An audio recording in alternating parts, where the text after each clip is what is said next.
Welcome to the live Q&A session. This is the Trybe Build Dream Teams Q&A with my co-founder Jess. And today we'll be answering a lot of questions that we get from our communities.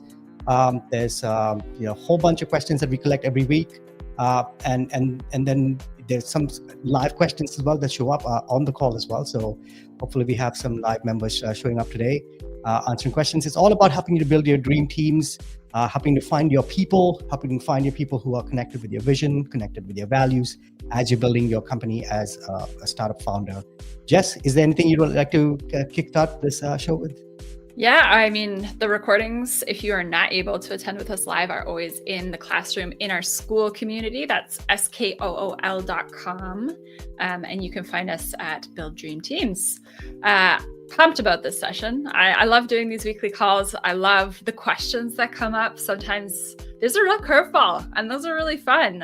So we'll see if we get any of those this week. I know that there's a couple of questions that we've collected from the community that we've already sort of had a look at, but the live questions are always a lot of fun too. So if we've got a question that's coming through, I would love to get these kickstarted.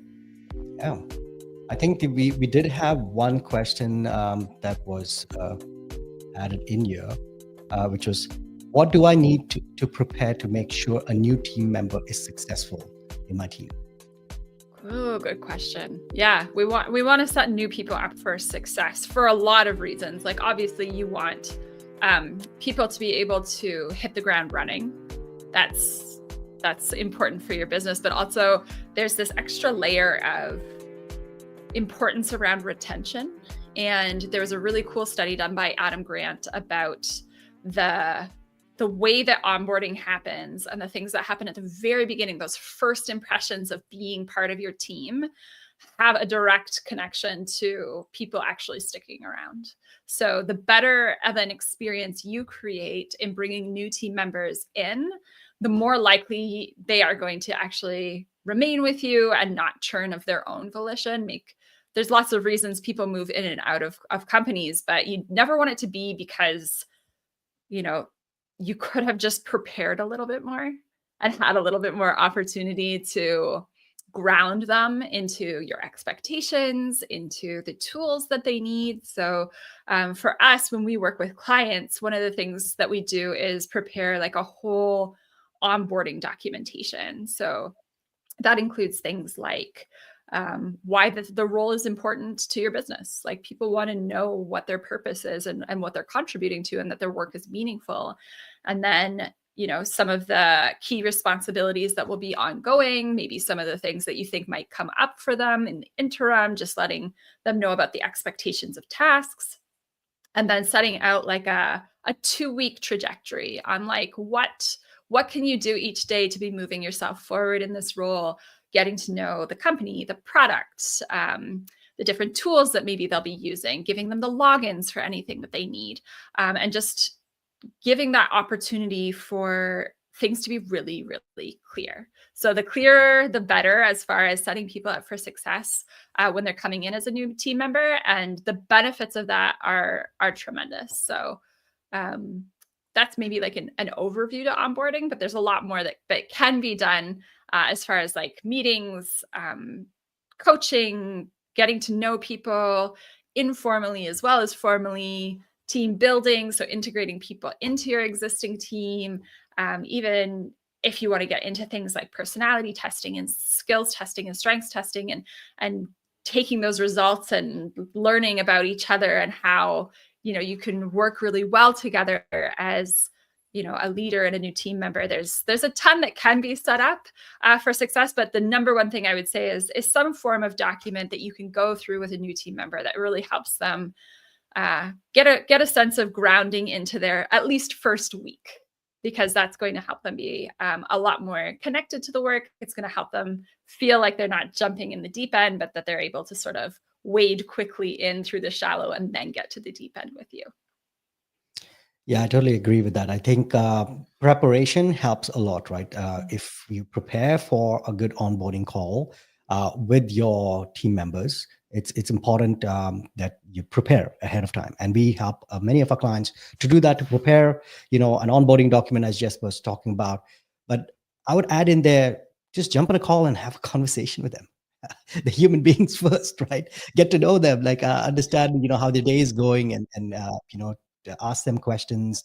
I have opened the space for them to, ask questions as well. And oftentimes, yeah, you'll see that, you can combine the onboarding document with just an honest conversation that you're having with them as well. So it could be structured, but in there you could just, try to just have a normal human conversation, be human with them, see the person first. That's what we talk about.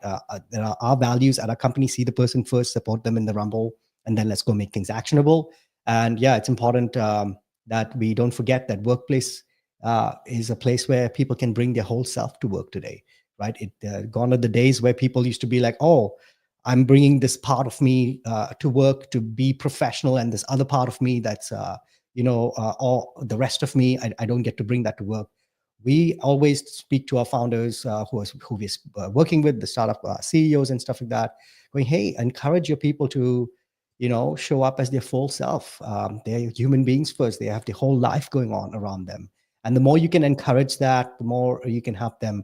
So, when this question was asked, what do I need to do to prepare to make sure a new team member is successful?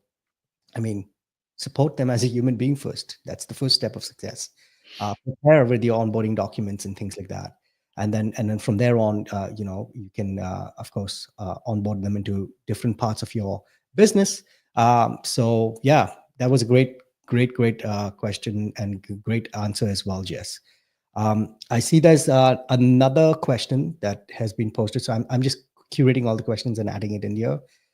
This one says, I'm nervous about giving over tasks to someone new. What if they do not do the job as well as me, and now I'm paying someone to do a job I can do better?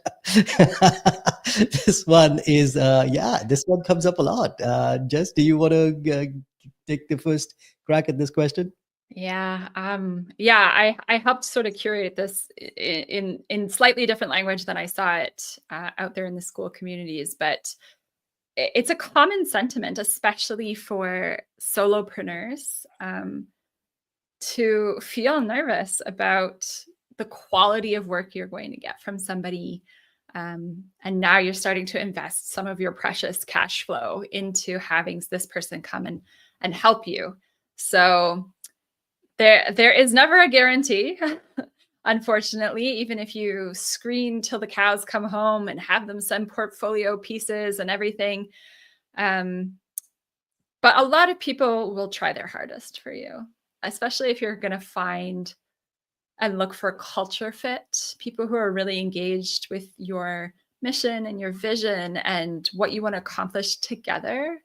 I think sometimes the quality of the work, I mean, you never want it to be poor, but even if it suffers a little, first of all, people need to go on a learning curve with you, learn your expectations. A lot of this is going to come down to communication. So, maybe it's somebody who has come in to do graphic design work in Canva for use for your posts, and the vibe is just not quite right. The way that the information is coming together on the graphic doesn't look good to you. The first step is to go and talk to that person about it. Like, I gave you a whole bunch of examples of the things that I already do. Can you see how these are different? What you're producing is different from what I was doing before, and see if they can come to that lift, because they may just have a way that they're used to doing things. And it's not because they're not trying to do it the way that you want it. It's just they're learning.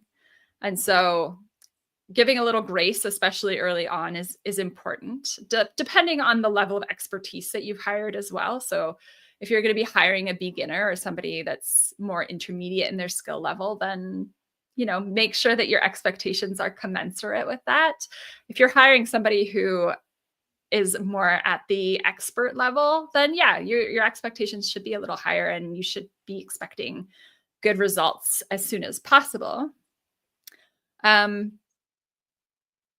other piece of this is not so much tactical as it is mindset. So the tactical piece is communication and coaching and becoming that person's leader and seeing if they can create the lift as they're learning. The other piece of this is a mindset piece, which is at some point you will have to give up control over certain pieces of your business if you want to scale past a certain point. There's a lot you can do by yourself.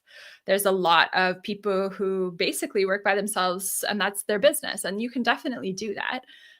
But since this question is being asked in a dream team's context, Q&A, I'm assuming you want to build a team and you want to bring people in. You're just having a tension about the discomfort of saying, I have certain standards.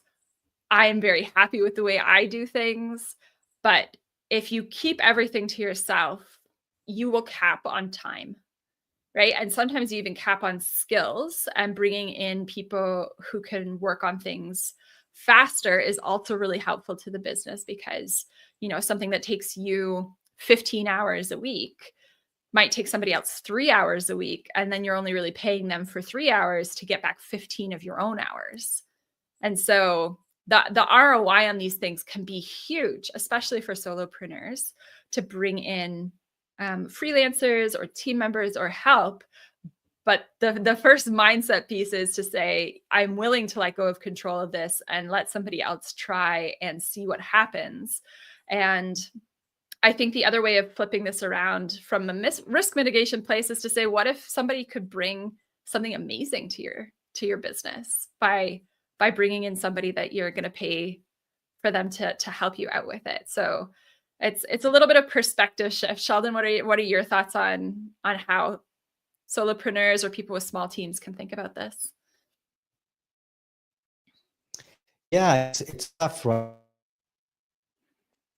When someone is trying to, bring in someone, it's tough to let go. I think every entrepreneur on their journey goes through this, right? Every entrepreneur starts off with building the product themselves. Like everything is about them building the product, making,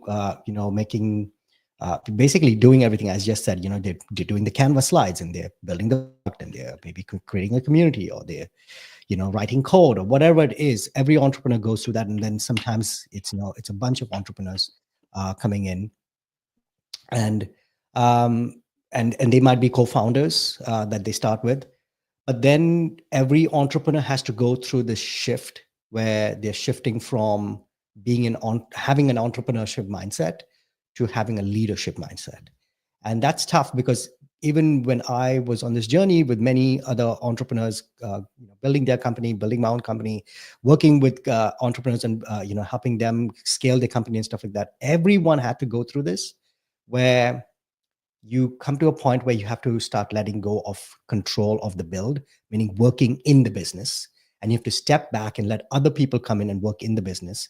And you start working on the business from a strategic standpoint, right? When you're able to do that, that's when you start able to transition out of this entrepreneurship mindset into a leadership mindset where you are there to actually empower the people that you're bringing in so that they can do the job really well, helping them to, kind of curate the job or structure the job in such a way that it's structured around their skills and their strength set, right? And being there as a coach, as a captain, you're playing the lead, you're playing the role of a leader, a mentor, a coach, and a captain as an entrepreneur. And that's the transition. Your focus is going about on the coaching part and the mentorship part and the leadership part, where you're basically focusing a lot of your time and attention on removing the roadblocks that the person that you brought in, so that removing the roadblocks for them so that they have a clear path that they can keep working on, right? And it's a tough transition because if you're like in love with the product that you built, of course it's your little baby and you're giving it to someone else, right? To run it or to build the product or to run the marketing on it or to do the sales on it. It's a transition. It's a shift in an identity where we're going from, doing everything to letting someone else do all the work. But that is the way businesses grow. That is the only way you can actually grow a business, unless you're just planning to be a solopreneur for the rest of your life. And solopreneur is not a business, it's an identity. Most people think, oh, I'm a solopreneur. That's great, good. You've chosen an identity. You've not chosen a format of business. A business, if you're trying to grow a business, it requires more people. Business is a team sport. It's never been an individual sport. It's always been a team sport, and it's an endurance sport. That means you need multiple people to pass the ball to, and for them to be able to take charge and make decisions. Like Steve Jobs has this famous quote that talks about hire the people, the smart people, so that they can tell you what to do, not the other way around, right? And most entrepreneurs fall in this, this bias that, oh, I need to know all the answers. No, you don't. You just need to know how to find the right people so that they can find the answers for you. It's usually we have this bias like, I need to know what to do, but it's actually not what to do. It's who to go to. Because if it was just what to do, you're only going to come up with the answers based on what you already know. How are you going to learn? How are you going to grow? Whereas if you go to someone else, like if you are going to a mentor or going to an advisor, or you're bringing in a team member that has a specialized skill set, now you're going to that person. Who do I go to? And they might come up with new answers, new ways of structuring or solving the problem. And that usually helps. So, this question about, I'm nervous about giving over my task to someone new. What if they don't do the job as well? And now I'm paying someone to do the job that I can do better. That is going to happen sometimes, right? In the beginning, when you bring someone in new, they're probably not going to know everything that you know. So it's your job to transition from that entrepreneur mindset to the leadership mindset and teach them, coach them, mentor them, enable them, empower them so that they can start doing the job better. That's the point. You're bringing someone else in so that you can free up more of your time, so that you can step out of the working in the business and working on the business from a strategic standpoint, so that you're multiplying your time now, right? Because the other person's going to come in and take on the things that you were doing before. But now, because they're able to do it, now you're able to take that time and go and work on higher leverage activities that are going to help your business grow.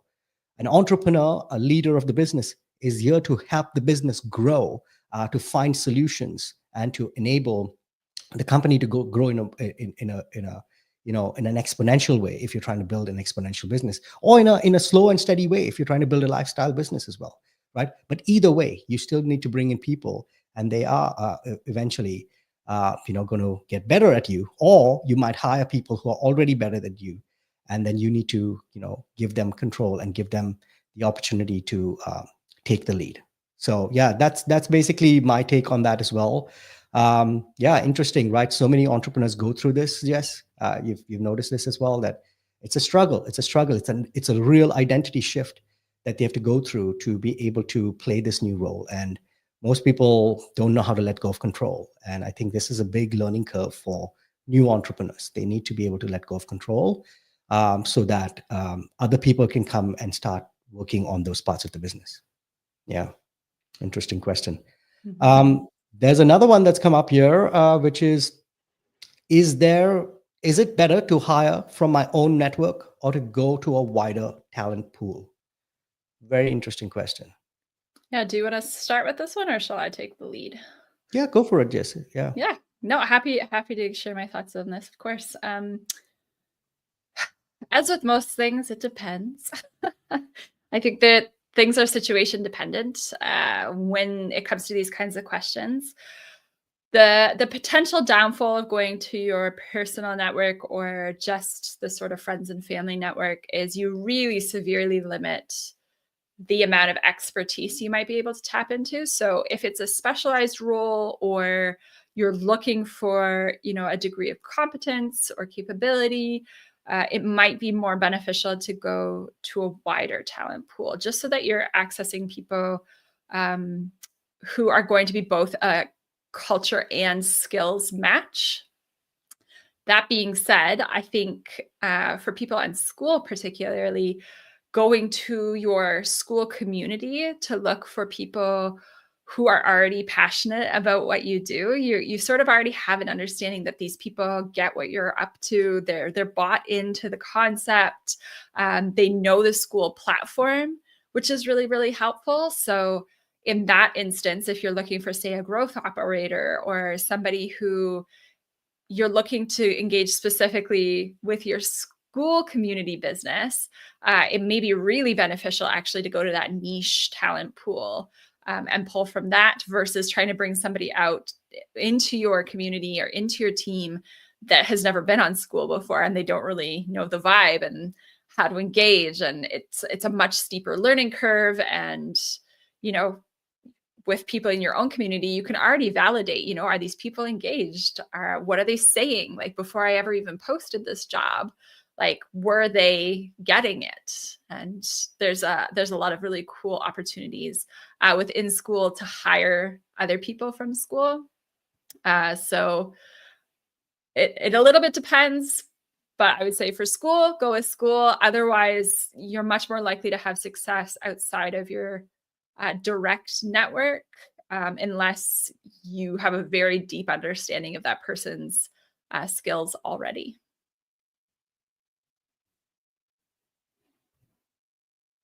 Oh, Sheldon, I think you're on mute. Yeah, I agree. Sorry. Yeah, I was on mute. I was just, yeah, I was thinking about this as well, right?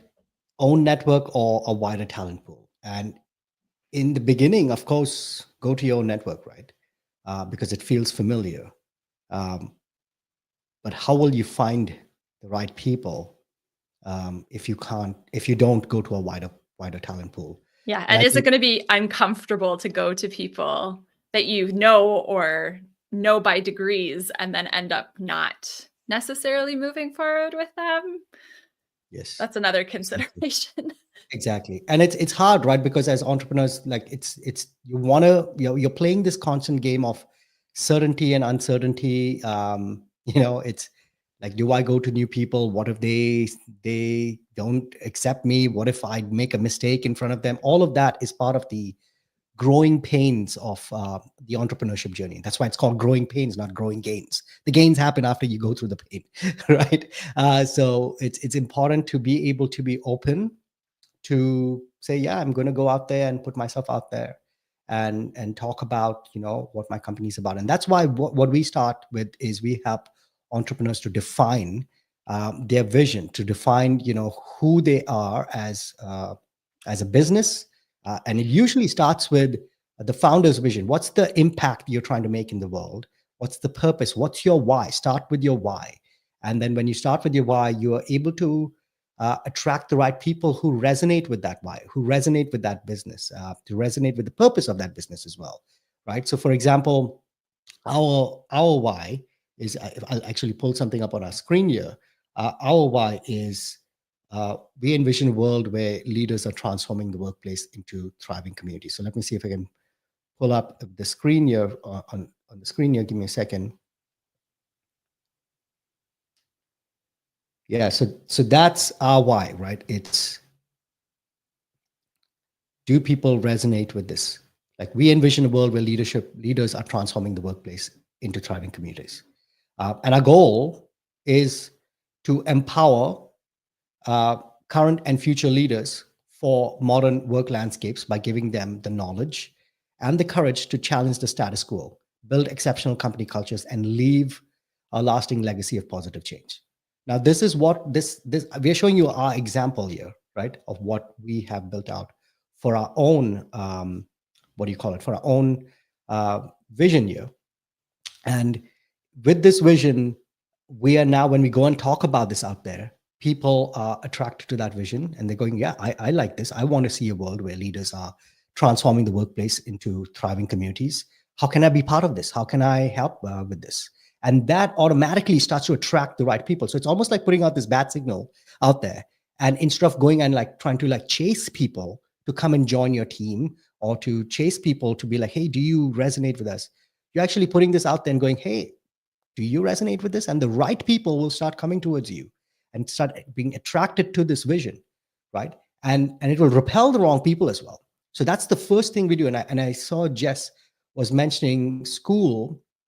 And if anyone doesn't know what school is, we're not talking about the old school. We're talking about school.com. I'll bring it up on the screen here as well. School.com, which is, we have a community over there called Build Dream Teams, as you can see, and it's all about helping high growth startups, find their dream team members to help them to scale their business. and it revolves around talent marketing, leadership, and company culture. So this is the sort of stuff. If you are out there talking about, your vision, your values, and things like that, that's what really helps us to find the right people. And yeah, that's the first step to answer that question. Like, how do I broaden my network? How do I, go to a broader talent pool? You can go to a broader talent pool by talking about what your why is, what your vision is, what your purpose is, right? And that'll attract the right people from the wider talent pool. And we live in a world that is filled with content today, right? We live in a world where people are putting a lot of content out there. So this is a piece of content. You can take this and create, a slide like this, as we're showing you right here on the screen, or you can take this and make a video out of it, like we have done as well. And the more we put that out there, it attracts the right people who want to come and work with us. So this is one strategy of how you can go to a wider pool, but this works even to your own network as well, because people in your own network might know someone who resonates with this. Or there might be someone who resonates with this, but it's not the right fit, but they might recommend and refer someone.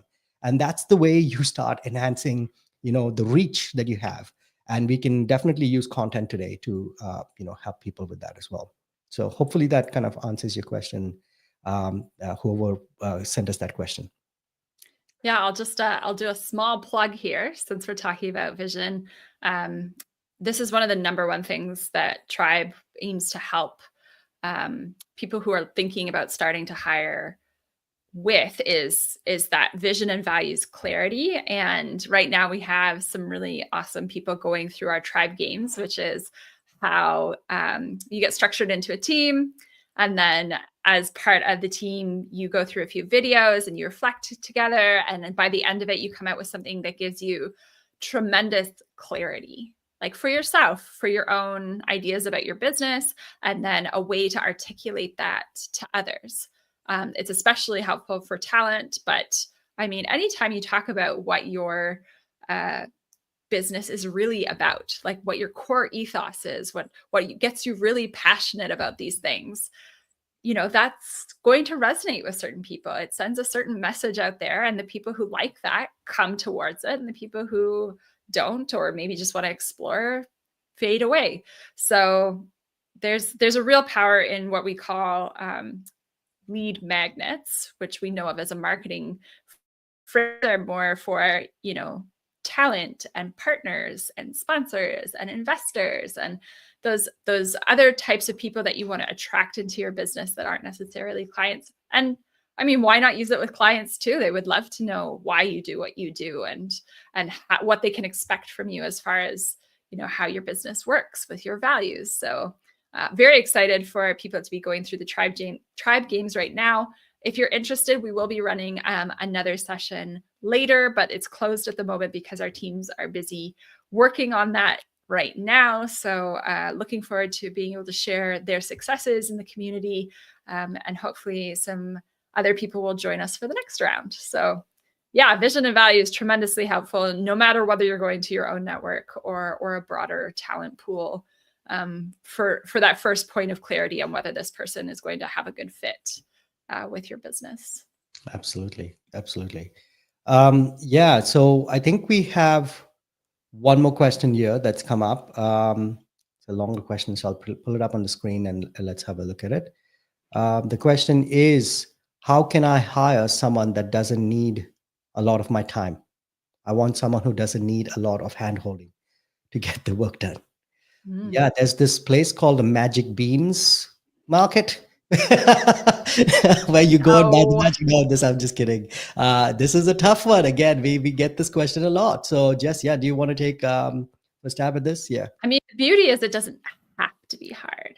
So I really love this question. It's something I talk about a lot because when we talk about culture fit, we also talk with our founders about leadership fit. So some leaders, they're sick of going it alone. They're like, I cannot wait to have a team member come in and we can talk about stuff and we can work on things together. And, yes, we'll go and take some of our bits and pieces away and do them individually. But, I'm going to have somebody that, I can lean on, and, they'll bring new ideas to the table, and they want to spend a lot of time in brainstorming meetings. And that's amazing. That is definitely one way of having an internal culture. But you hire for that completely differently to the person who's asked this question, they want somebody who's more of an individual performer, somebody who can go and do the work with some instructions, bring back, drafts, or send things asynchronously back to be iterated on, and not have to spend a lot of time in meetings with them or in the delegation process. And first of all, the level of self-awareness in this question makes my heart really happy, because the better you can articulate these things and vet for them and screen for them through the recruiting process, the much better fit you will have. The best way to go about finding this kind of person is just telling people that this is the kind of person you want. And then through the interview process, being able to ask sort of targeted questions that make sure that they're not sort of trying to bypass this and being like, oh yeah, I think I can be an individual performer, even though I love to be really social and I'm going to be all up in your DMs and your Slack messages or whatever it is you're using all the time. Being clear on this point and being able to say, this is the kind of person that I want, really, really helpful. One of the ways that I help our founders with their video interview funnels, which is an asynchronous way of sort of doing some of this screening and interviewing, is by framing the question in a way that has no right answer. So this is like a really helpful tip or trick to get at this kind of thing if you are looking for this. So the question that you might ask, I can see that Sheldon's sharing the screen of how a video interview funnel looks. So maybe just an aside as it's up on the screen here, this is going to replace cover letters 100%. Cover letters are all written by ChatGPT and AI now. Like, they're basically useless. The cover letter is dead. But what this does is it helps founders in at least 3 ways. Like, one is a lot less people apply. Only people who are really invested in actually getting this position with your company are actually going to do this. 2, you get to see them on camera. So the first couple questions are sort of yes or no screening questions, and then the qualifying questions, the questioner, which is me, is on the side, and then they answer the question back as a video answer, so you can actually hear them and see them and sort of get a sense of this person. And then it allows you to actually move forward people into an actual synchronous video process or interview process that you think will already be a pretty good fit. So it saves on time that you have to spend interviewing with people. So there's lots of advantages to using this. But like, one of the questions, for example, that I like to use is, tell me about your ideal workday. Are you mostly working on things that are on your to-do list, sort of heads down 1 or 2 meetings? Or is your ideal workday more of a collaborative process where you're working with other people on the team and myself in meetings, and we're able to move things forward as a group together and spend time brainstorming and work together in that team format?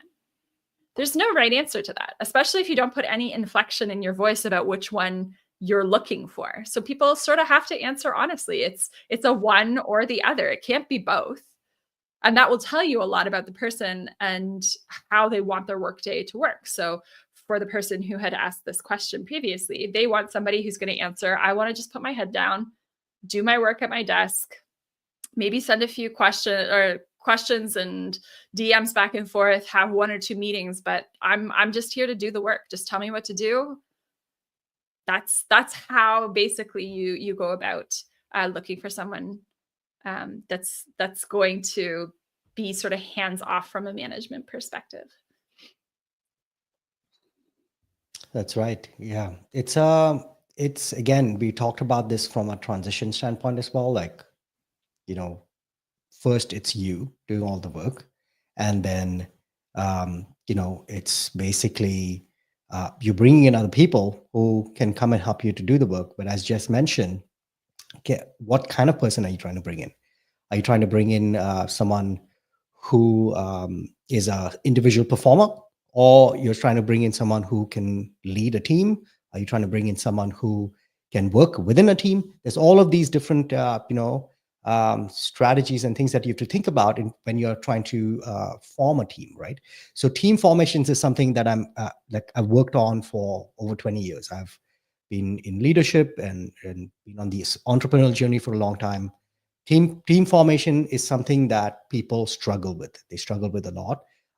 This is something I love, though. I love team formations. It's like, like for me, it's kind of like, how sports teams put together, like the managers and the coaches put together sports teams. For me, it's that kind of game. I love putting the right people together. I love getting to know everyone on the team. And even before they're in our team, I love getting to know them during the interviews. And as Jess pointed out, we now have this video interview funnel where you can, scale the interview process where you don't have to actually sit down with all of them, and you can go through all of the answers that people have sent you, right? And then from there, you meet with the people that could be the right fit. And the questions that Jess mentioned in there, one of the questions that I love that I look at the answers for that is like, how do you fit with our vision?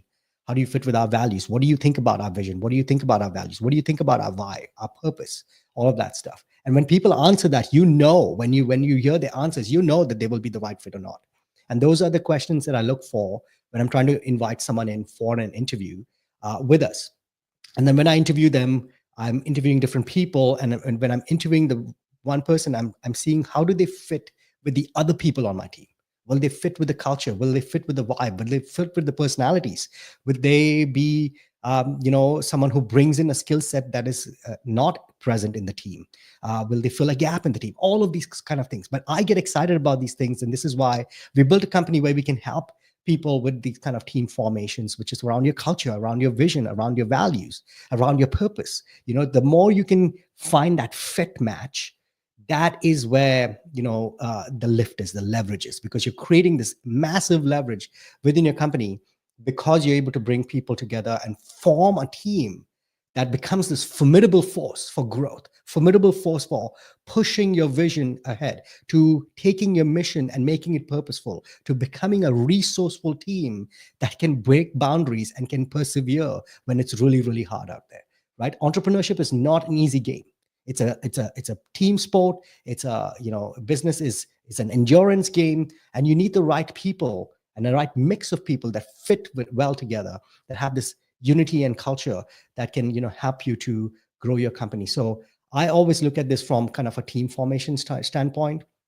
And Jess is our lead researcher who has researched company culture and leadership and how have big companies like Google and Netflix and Pixar and Virgin, who have all been kind of founder led, right? They all started as founders, and then they all started as a small startup, but now they are multinational companies, multi-billion-dollar companies that have transcended decades, right? And all of that comes into the work that we do. In fact, Jess, maybe you can quickly talk about. I think we have the the company culture framework here. Let me see if I can pull it up on the screen that you can talk about for a second. This is the company culture framework. Let me bring it up on the screen. Did you want to talk about this? Yeah, happy to. I'll try not to go too deep. I think we'll probably wrap after I go through this. I know there's a couple other questions, but they're bigger questions, and I want to make sure we have time for them. So we will definitely cover those next time. Thank you to those who submitted. The company culture framework. So I did a lot of research to sort of come up with this core comms and care model. And basically what the intention of the company culture framework is to help founders make intentional choices toward the way that the inside of their company works so that they can have better outcomes. There is a ton of data on how different facets of company culture impact the bottom line, frankly. So it's a win-win for everyone, for the founders to get clear on these various facets of company culture. And out of the research, I came out with 9, and we call them core comms and care because that's a little bit easier to remember. But first is values. The better articulated these are, the easier all of the rest of it becomes. The easier it is to find good fit with talent, the easier it is to make strategic business decisions, the easier it is for a lot of stuff. So that's number one. That's why we focus on it a lot. We even created the whole Trybe games around helping founders articulate these really clearly. The next part of core is leadership, and then psychological safety. I mean, if you take nothing away from this wheel, please take values and psychological safety. The amount that psychological safety impacts productivity, creativity, and just general efficiency within teams is astounding. So I'm happy to make some recommendations around that. Maybe if people want to leave comments on this video at some point, if you want more information about that, I would love to give it to you. But for the sake of going over this whole overview in a short amount of time, in comms, we've got feedback, idea flow, and transparency. And then within care, we have decision-making, talent, and belonging. And the whole point of creating a framework was so that founders could find themselves within it and make decisions that make sense to them. Because the more a founder makes decisions that make sense to them, the easier it is for them to stick to them. So we're not prescriptive about, what you should be doing in any of these sections. The intention is that you just make good choices, clear choices, and then and your team knows where the lines are on things. Because the clearer that all is, the more smoothly everything runs. And the more smoothly everything runs, it means that you've gotten rid of those frictions that slow everything down and take way too much time and cause dramas that need to be managed. So company culture, in effect, helps the bottom line mostly because it helps everyone be more efficient. So if your productivity goes up because the frictions are down, that's the best possible situation in your internal business. So there's no sort of example that I can give to be like, this is the way to do values, or this is the way to do leadership. It's mostly about saying, are we the kind of company that wants to work hard and play hard? Like, yeah, if you're coming in, we want to work 80 hours a week most of the year, and then we all go and take this huge team trip together and whatever. Awesome. Tell people that. Because you will also attract the other people who want to do that. Don't say, work-life balance and whatever keywords you think need to be in your job posting. That's just going to set up poor expectations, and you're going to wonder why people are miserable and not fitting well, and you have a high churn rate, as an example. The clearer we can be about these things, the easier and smoother everything runs inside your company, in the same way that you set up things like marketing and sales processes and the things that you do on the client side of your business. So that's the overview of the company culture framework. I hope that's helpful to everyone. Happy to go into detail about any of those and on all of those pieces. There's so much to know, and I know that it's hard for founders to know everything, and you don't have to. That's partly why, if you need help with marketing, you hire a marketing expert. If you need help with your team, you go to people who know about teams. So that was my wrap, Sheldon. Sorry, I saw that you flipped the screen, but I was just on my last point there. No worries. I mean, that it's such an important part of what we do. It's the part that most people are not thinking about in the early parts of forming the company. But it's the reason why your company will go really, really far. The saying that I always talk about, which is, if you want to go fast, go alone. But if you want to go far, go together, right? And that's what it's all about. I think company culture is the main component for helping us to go far together, right? Because you cannot go far together if you don't have a great company culture. It's just going to be difficult. Right. So thanks for taking us through that. There are a couple of more questions. I think we have a little more time for answering that. There's one question here. What is a leadership fit, and how do I know what kind of leader I am? Right. So this is in reference to something that I said earlier, which is we want you to not just have culture fit, but leadership fit. Yes. So this is a really good question. Maybe Sheldon, you have quite a lot of experience in leadership. Do you want to take sort of your first thoughts on this, and then I'll fill in any extras that I Sure, have? sure, absolutely. I mean, what is a leadership fit? I mean, it's interesting, right? What and how do I know what kind of leader I am? I think this is a journey of entrepreneurs shifting from the entrepreneur mindset to a leadership mindset, but it's also a journey of you understanding what kind of leader you want to be, right? My own story around leadership has been that all throughout my journey in the corporate world and in big tech world and in big companies and small companies and startups, I constantly was faced with horrible bosses, toxic culture. I was always looking for mentors, but keep finding tormentors. And that's a joke that most people laugh at because it's funny when I say it right now, but it's hard when you don't find good leaders that you can emulate or look up to. So for me, it was very difficult. But what I realized over time now is that all of those horrible bosses and bad leaders were actually teaching me what I didn't want to be as a leader, right? So I look at this question from a how am I evolving as a leader? And because I couldn't learn from the leaders in my proximity, I actually went and started researching leaders across the world who are the best leaders in the world, reading their books, understanding their philosophies, understanding what they stand for, what they believe in, and that helped shape me as a leader, right? So when I put this question up on the screen again, and how do I know what kind of leader I am, right? That is the part of the question that I'm really trying to answer.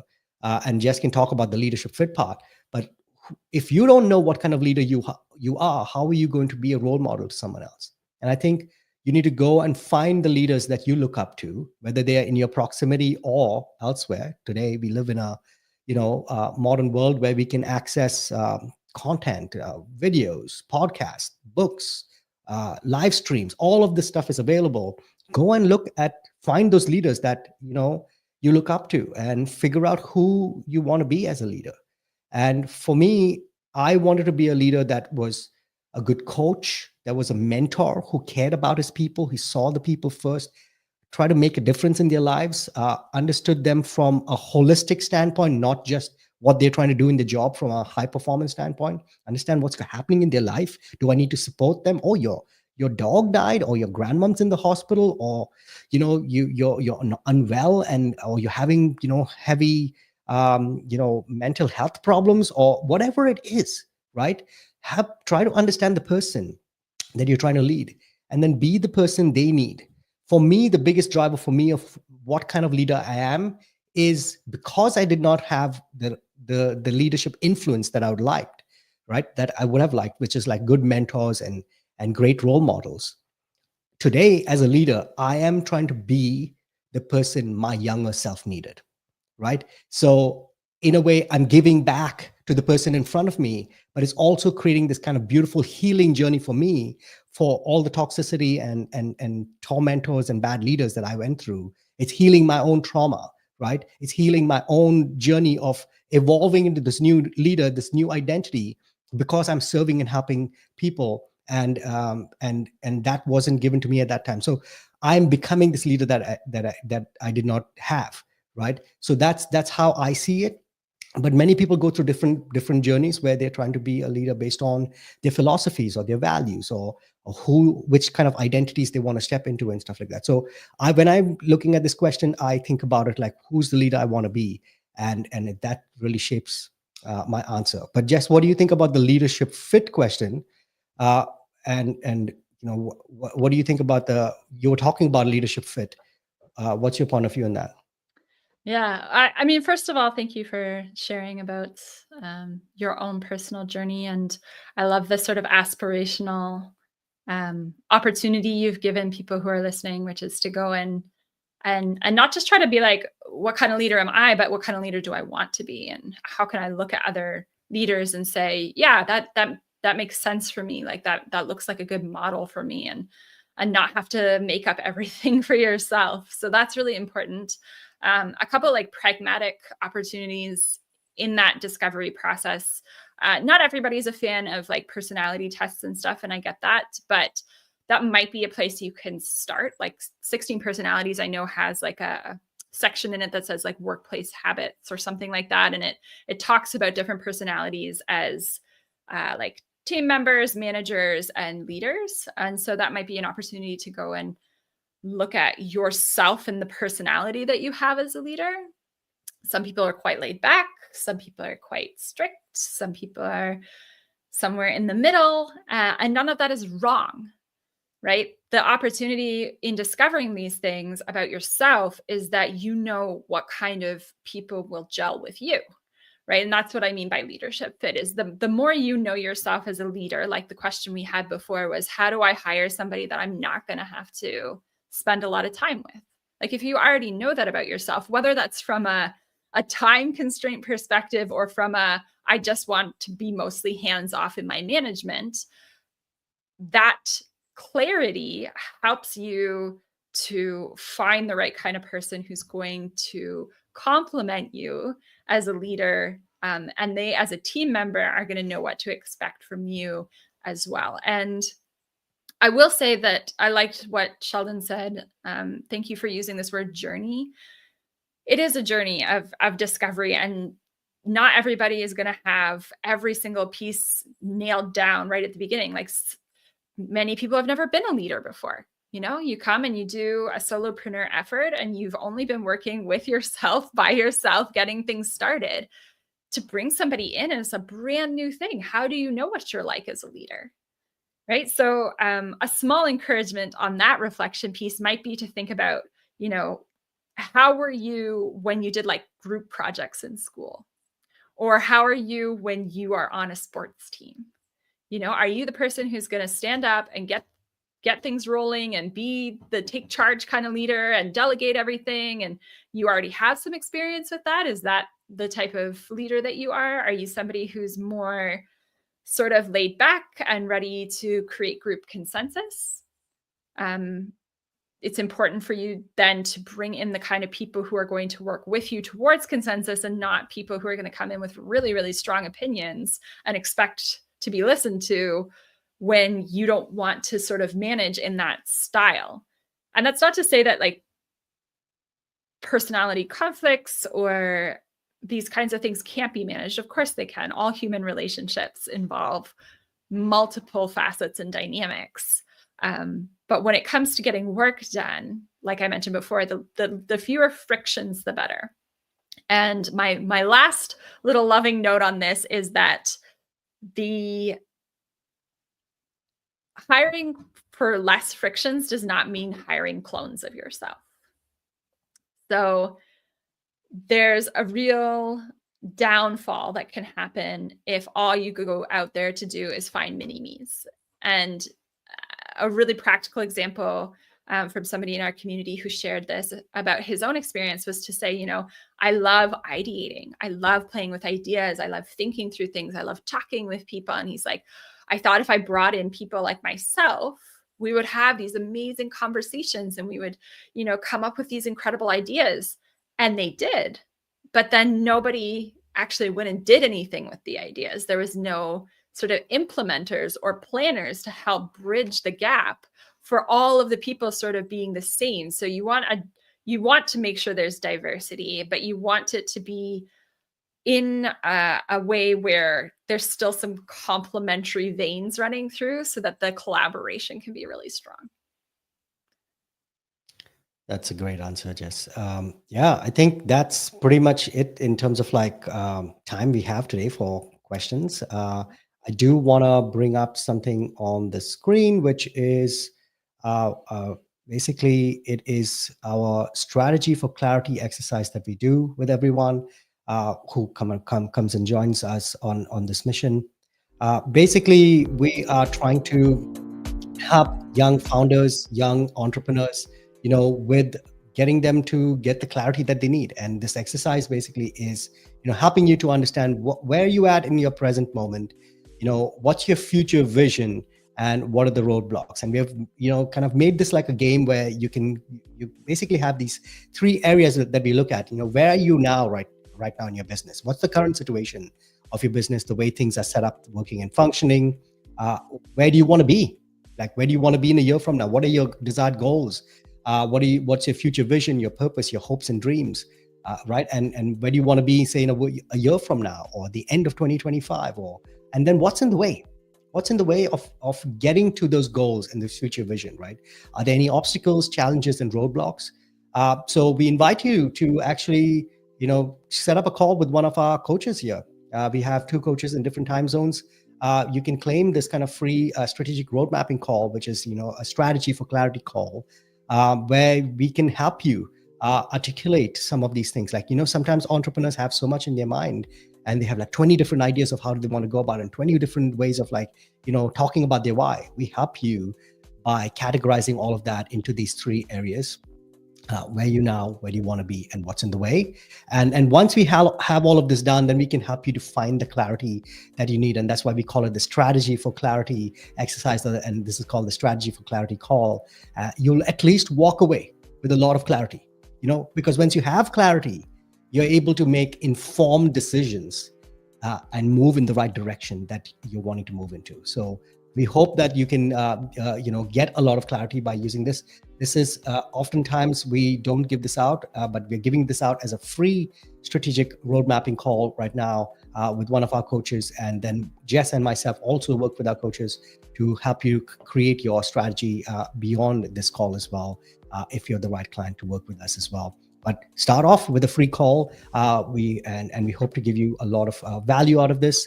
And yeah, that's pretty much it for today. I think this has been an great kind of exercise that we've done here. We've basically gone through a lot of questions. And anything in particular, Jess, do you want to say to wrap up here? No, just thanks for joining us. We are excited, as always, to help founders, solopreneurs, startups, whoever you are, to build your dream team. And have such a better experience within your business, because your team isn't dragging you down, but they're actually lifting everything up within your business. So I hope you took advantage of booking a call with Leif and Lucas. And if you've joined us in the recordings, thanks so much for going back and watching this. And if you're able to join us live next time, we would love to see you there. Bye for now. Bye for now. Cheers.